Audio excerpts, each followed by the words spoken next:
This is some of the best stuff you can get for the garden. Leaf mould. It's 4 or 5 years old like this.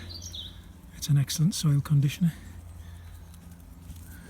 Not much nutritional value, but excellent stuff to top off a border with.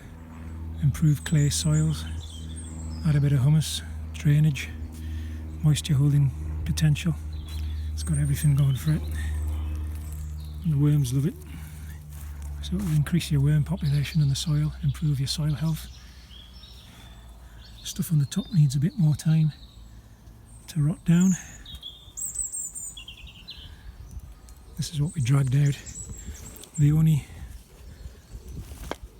disadvantage with this is it's physically so big it makes managing the heap, like regularly turning the heap, quite difficult. So maybe it's a series of smaller pens side by side would be easier to manage. But considering the area we're working in, there's a lot of leaf fall. Several beech trees. So the whole area is covered in leaves and twigs. Twig city. But I'll show you what we're doing with the compost. Let's come through here. Another classic attempt at growing a lawn underneath heavy shade with a dog. Never works.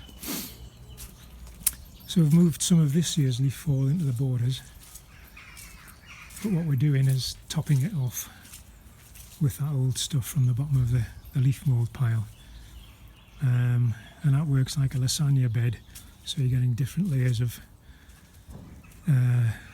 decomposing material at different stages. Again, adds more to the soil as far as invertebrates and microorganisms are concerned. So I've topped this off here. Gets a bit tricky here, we don't want to bury all these little crocuses that are coming through. So we've had to miss out some bits, but I love the way this cyclamen's seeding itself out into the lawn, that's nice. But yeah, so we're managing to make good use of that compost. Again, another border here that we've topped off with it. So it'll just improve the soil, and if you do that year on year, it saves you from having to dig over the soil, which is just a nonsense, complete waste of time and effort.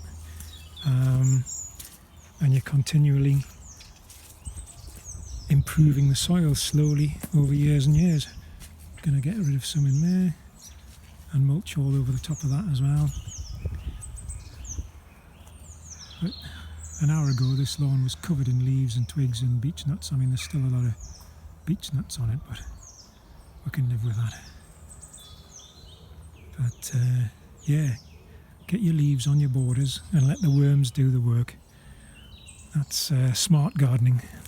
Working smart, not working hard.